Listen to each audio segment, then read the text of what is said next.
పోతున్నాం అధ్యక్ష. అంతేకాదు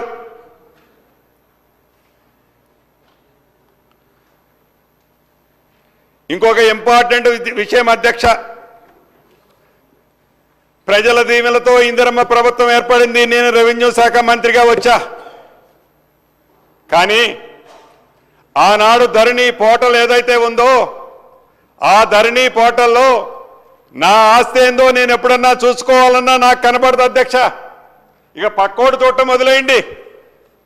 ఏదైనా అబ్జెక్షన్ రేజ్ చేసి ఏదైనా తప్పులున్నాయని ఆ కలెక్టర్ గారికో ఆ ఇతరత్ర సంబంధిత అధికారులకు ఒక లెటర్ ఇస్తే ఆ కలెక్టర్ గారు అది న్యాయమైతేనో ఆ కలెక్టర్ గారికి బుద్ధి పుట్టి ఇది చేయొచ్చు అని చేస్తే తర్వాత ఆ కలెక్టర్ గారు నేను ఏం చేశాను నిన్న అని ఇవాళ పొద్దున్న చూసుకోవాలంటే మళ్ళీ ఆ కలెక్టర్ గారికి కూడా ఆ వెబ్లో ఆ ఆప్షన్ కనపడదు అధ్యక్ష.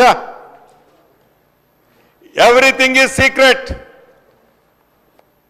బడా బడా వాళ్ళకి బ్యాంకుల్లో లాకర్లు ఉన్నట్లు ఈ ధరణిలో ఎవరైతే భూములు ఉన్నాయో ఎవరైతే భూములని కొల్లగొట్టారో ఆ కొల్లగొట్టిన భూములన్నీ ఈ లాకర్లో సీక్రెట్ లాకర్లో పొందుపరిచి ఏది డిస్ప్లే అయ్యే అవకాశం లేదు అధ్యక్ష.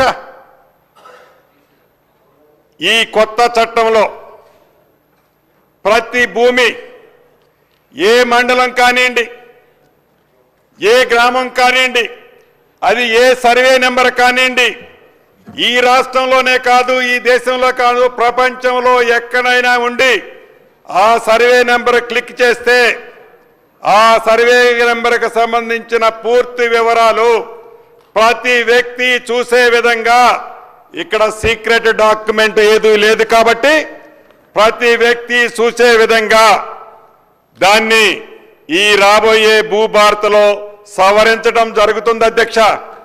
అదే రకంగా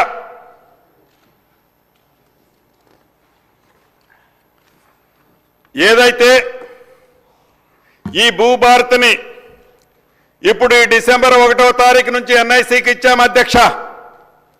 ఎన్ఐసికి ఇచ్చిన తర్వాత ఏ గ్రామంలోనైనా ఏ మండలంలోనైనా ఏ జిల్లాలోనైనా భూములు ప్రభుత్వ భూములు అన్యక్రాంతమై ప్రభుత్వ భూములు ఎవరైనా కబ్జా చేస్తే సామాన్య పౌరుడైనా ఈ భూభారత్ ప్లాట్ఫారం మీద తనకి తెలిసిన వివరాలని ఈ భూభారత్లో అప్లోడ్ చేస్తే ఇక్కడ ఉండే ప్రిన్సిపల్ సెక్రటరీ గారికి నాకు డిస్ప్లే అవుద్ది అధ్యక్ష. యుద్ధ ప్రాతిపదిక మీద ప్రభుత్వ ఆస్తులని పరిరక్షించుకోవటం కోసం ఈ యాప్ని పూర్తిగా సద్వినియోగం చేసుకోవటం జరుగుద్ది అధ్యక్ష. ఆ ప్రొవిజన్ కూడా ఈ భూభారత్లో పెట్టబోతున్నాం. అదే రకంగా గతంలో ఎవరైతే అప్లికేషన్లు అప్లై చేశారో అప్లై చేసిన అప్లికేషన్ ఎవరి దగ్గర ఉందో ఎవరి లాగిన్లో ఉందో కనిపించేది కాదు అధ్యక్ష. ఎవరైతే అప్లై చేస్తున్నారో వారి ఫోన్కి టింగ్ టింగ్ టింగ్ అనుకుంటా ఈ పేషీ నుంచి ఇంకొక పేషీకి ట్రాన్స్ఫర్ అయినప్పుడు ఆ ఫైలు ఎక్కడుందో వారికి కనపడే విధంగా ఈ భూభారత్ ప్లాట్ఫారం మీద ఆ సౌకర్యాన్ని పేద రైతన్నలకి కలిగించే మంచి జరిగే విధంగా పొందుపరచడం జరిగింది అధ్యక్ష. అంతేకాదు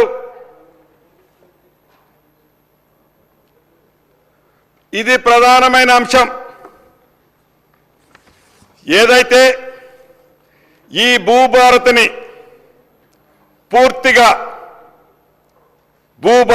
పూర్తిగా ఆన్లైన్లో తీసుకొచ్చిన తర్వాత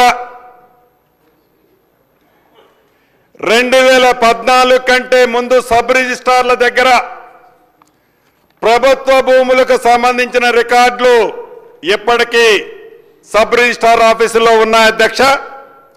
ఆ రికార్డులతో ఈ భూభారత్ని పూర్తిగా అప్డేట్ చేసి ఆ రికార్డులని ఈ భూభారత్ని సూపర్ ఇంపోజ్ చేసి ఏవైతే 2014కు ముందు ప్రభుత్వ భూములు అని రికార్డ్ అయి ఉన్నాయో, రికార్డ్ అయిన ప్రతి సర్వే నెంబర్ని క్షుణ్ణంగా పరిశీలించి ఆ సర్వే నెంబర్లో ఏ భూములైతే ఎన్ని వేల ఎకరాలైతే అన్యాక్రాంతమయ్యాయో వాటన్నిటినీ తిరిగి ఇందిరమ్మ ప్రభుత్వము తిరిగి తీసుకొని